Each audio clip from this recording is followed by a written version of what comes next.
Right, so at Plymouth Derriford Hospital in Plymouth, at a secret location on the site, protected by this wooden fence and this is one of the rarest trees in the country, a rarest native tree. This is the Plymouth pear. Pyrus pyrifolia or Pyrus cordata, sorry, I get them mixed up with the Japanese pear.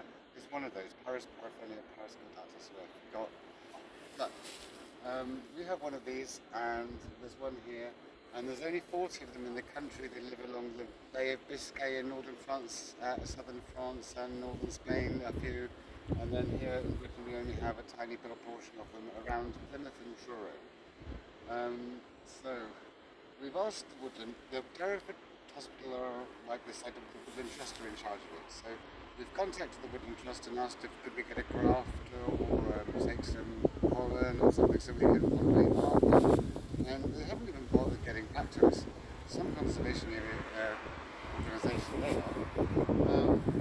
As you can see, the leaves are quite different to the ordinary pear. And some right here, so there's the fruit starting to form. Can you see them there? The fruit here. Lovely. The year before last it was covered in fruit, but this time it hasn't got very many.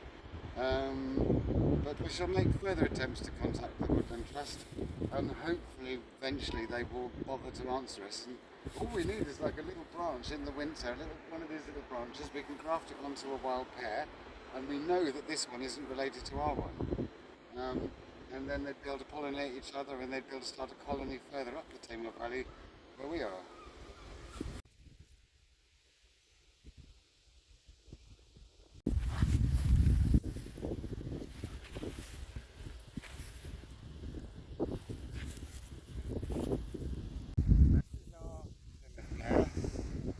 It's had it for about 5 years. It's doing really well because the flowers have all died without being pollinated because there's no other Plymouth pear anywhere near it. I'm hoping that maybe one has turned into pear, but no. What we're going to do here is we're going to have a bank here, and this section of the bank here is going to be this. Layered in the winter down into the bank so that this whole piece will become a Plymouth pear hedge. But of course we're desperately looking for another one to pollinate with. I just hope we find one. It's a shame to lose this beautiful species. You can zoom in, you see the leaves are different to the pears. And it's the Paris portfolio.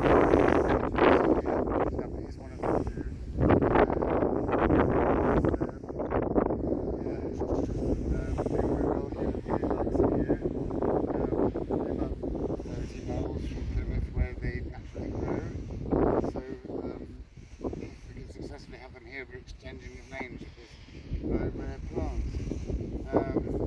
So there you go.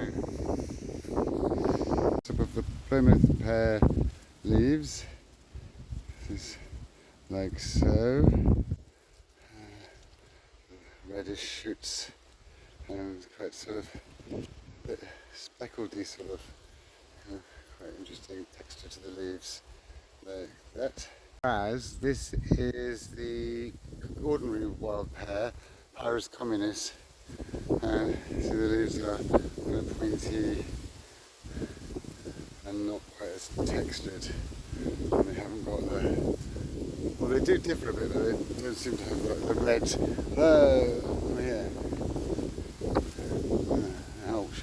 A red bit around it, and they are incredibly prickly.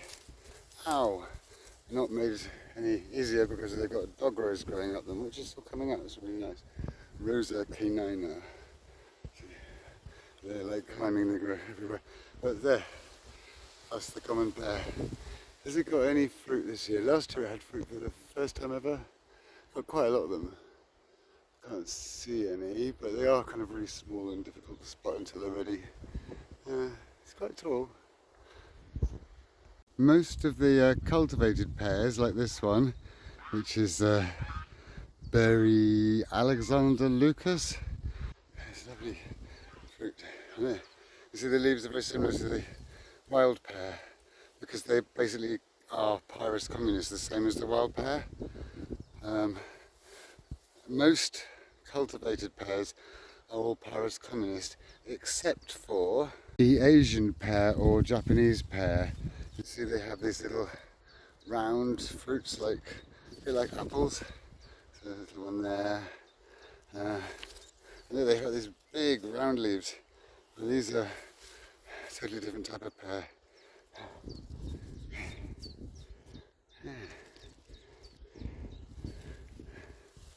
And they flower much earlier, and they look like flowering cherries when they flower. They look like covered in flowers. But because they flower so early, often the fruit are lost to late frost.